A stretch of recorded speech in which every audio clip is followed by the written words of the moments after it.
Hello everybody, అందరికీ నమస్కారం. So ఈ వీడియో బయట పోస్ట్ అయిన తర్వాత I may get a lot of backlash.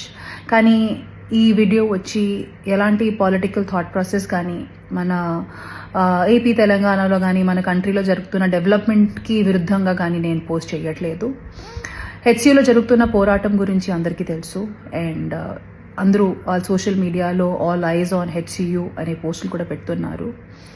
డెఫినెట్గా నేను ఇప్పుడు కంఫర్టబుల్గా నా అపార్ట్మెంట్ నుంచి కూర్చొని వీడియో చేసి పోస్ట్ చేస్తున్నాను. కానీ నాకు కూడా తెలుసు ఈ అపార్ట్మెంట్ కట్టేటప్పుడు ఎన్ని ట్రీస్ కానీ ఎన్ని యానిమల్స్ని కానీ చంపడం జరుగుంటుంది, లేకపోతే ఎన్ని ట్రీస్ కట్ చేయడం జరుగుంటుంది. So it is very easy for me to sit and make this video and talk about what is right and what is wrong.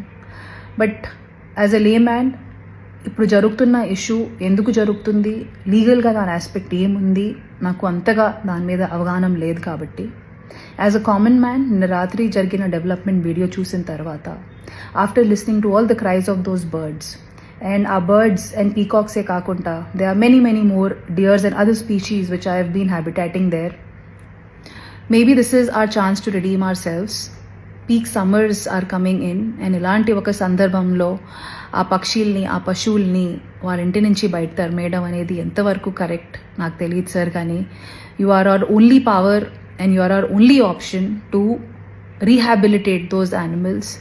So please ఆ పక్షుల్ని కూడా దృష్టిలో పెట్టుకొని ఒక పాజిటివ్ అప్రోచ్తో మీరు మీ నెక్స్ట్ డెసిషన్స్ తీసుకుంటారు అనేది మనస్ఫూర్తిగా కోరుకుంటున్నాము.